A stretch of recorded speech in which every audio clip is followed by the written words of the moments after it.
നമ്മളോട് പറയാനുള്ളത് ശ്രദ്ധിക്കാം. എല്ലാ വർഷവും താങ്കൾ ഇതിൽ പങ്കെടുക്കുന്നുണ്ടല്ലേ? അല്ല, ഇവിടെ ഇപ്പം നടയാണ്. പക്ഷേ ഇവിടെ അടുത്തൊക്കെ താഴമ്പയ്ക്ക് ഞാൻ വരാറുണ്ട്. സാമൂതിരി വളയനാട്ടുകാവ് അവിടെ കഴിഞ്ഞ പ്രാവശ്യം സിംഗിൾ ഉണ്ടായിരുന്നു. കഴിഞ്ഞ ദിവസം പരപ്പനങ്ങാടി ഉണ്ടായിരുന്നു. നവരാത്രി കാലത്ത് അവിടെ ഡബിൾ ഉണ്ടായിരുന്നു.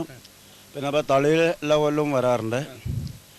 പിന്നെ സാമൂതിരിപ്പാടിൻ്റെ തന്നെ വേറൊരു അമ്പലം ഈ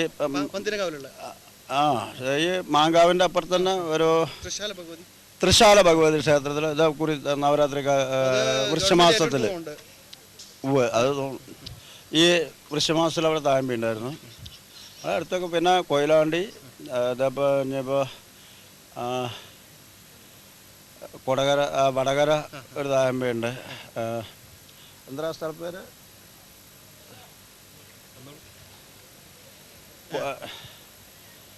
വടകര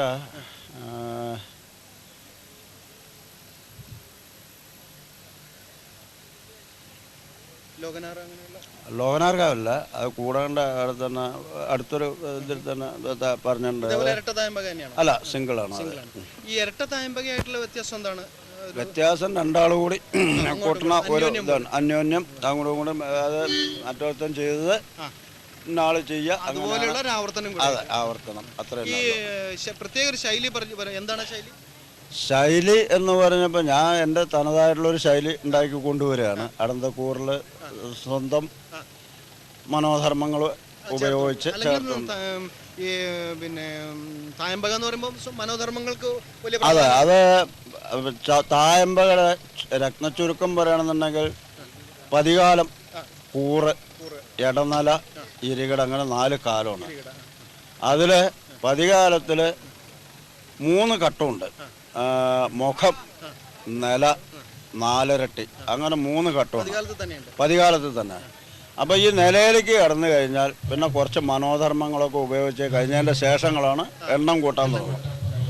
അതിൻ്റെ മുഖത്തിൽ മുമ്പേ അതുപോലെ തന്നെ മുഖത്തിൽ എണ്ണം കൂട്ടാൻ തുടങ്ങുന്നതിൻ്റെ മുമ്പേ ചില മനോധർമ്മങ്ങൾ ഉപയോഗിച്ച് പിന്നെ മുഖത്തിൽ 2 എണ്ണം കൂട്ടി നിലയിലേക്ക് കിടക്കുകയാണ്.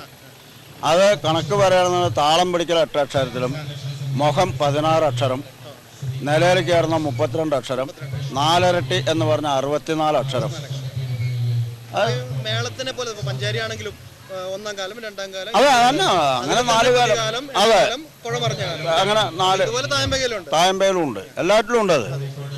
അത് കഴിഞ്ഞാൽ കൂറ് 3 വിധത്തിൽ കൂറുണ്ട്, 4 വിധത്തിലുണ്ടായിരുന്നു. ഇപ്പം ആരും കൂറ് കൂട്ടി കാണിച്ച് മുറിഞ്ഞ ചമ്പക്കൂറ് പറഞ്ഞിട്ട് പിന്നെ 5 അക്ഷരമാണ്. അത് ചതുരശ്ര നടയിൽ ഉപയോഗിക്കുക, കാരണം 4 അക്ഷരത്തിൽ കൂട്ടുണ്ട്. അതെ, അത് കഴിഞ്ഞാൽ പിന്നെ അടന്തക്കൂറ്, പഞ്ചാരിക്കൂറ്, ചെമ്പക്കൂറ്. പഞ്ചാരിക്കൂറ് കൊട്ടിക്കഴിഞ്ഞാൽ ഒന്നുകൂടെ ചെമ്പക്കൂറ് കൊട്ടണം, ഇല്ലെങ്കിൽ അടന്തക്കൂറ് കൊട്ടണം എന്നൊരു നിയമം ഉണ്ട്. പഞ്ചാരിക്കൂറ് ഒറ്റയ്ക്ക് കൊട്ടിക്കുക. അതിൻ്റെ നിയമം എന്താണെന്ന് വെച്ചാൽ പഞ്ചാരി നട എല്ലാറ്റിലും കാണിക്കുന്നുണ്ട്. അപ്പോൾ സ്വതവേ ഞങ്ങളൊന്നും പഞ്ചാരിക്കൂറ് കൊട്ടാറില്ല, അത്രയേ ഉള്ളൂ. പഞ്ചാരി നടകൾ എല്ലാറ്റിലും കാണിക്കുന്നുണ്ട്. പിന്നെ ഇപ്പോൾ കൊട്ടേണ്ട ആവശ്യം അല്ലല്ല. ഇത് 8 അക്ഷരത്തിൽ താളം പിടിക്കലും 6 അക്ഷരത്തിൽ കൊട്ടൽ. പിന്നെ അതിൻ്റെ പഞ്ചാരി നട 6 അക്ഷരം, കൊട്ട 7 അക്ഷരത്തിലുമാണ് ഈ പഞ്ചാരിക്കൂറിൻ്റെ ശൈലി.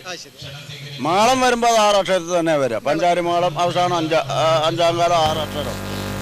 പക്ഷേ കൂറ് കൊട്ടുന്ന സമയത്ത് ഇങ്ങനെ ഒരു വ്യത്യസ്ത ശൈലി ഉണ്ട്. അതിൽ 8 അക്ഷരത്തിൽ താളം പിടിക്കുക. അത് ചതുരശ്ര നട ചട്ടക്കൂടെന്ന് പറയുക.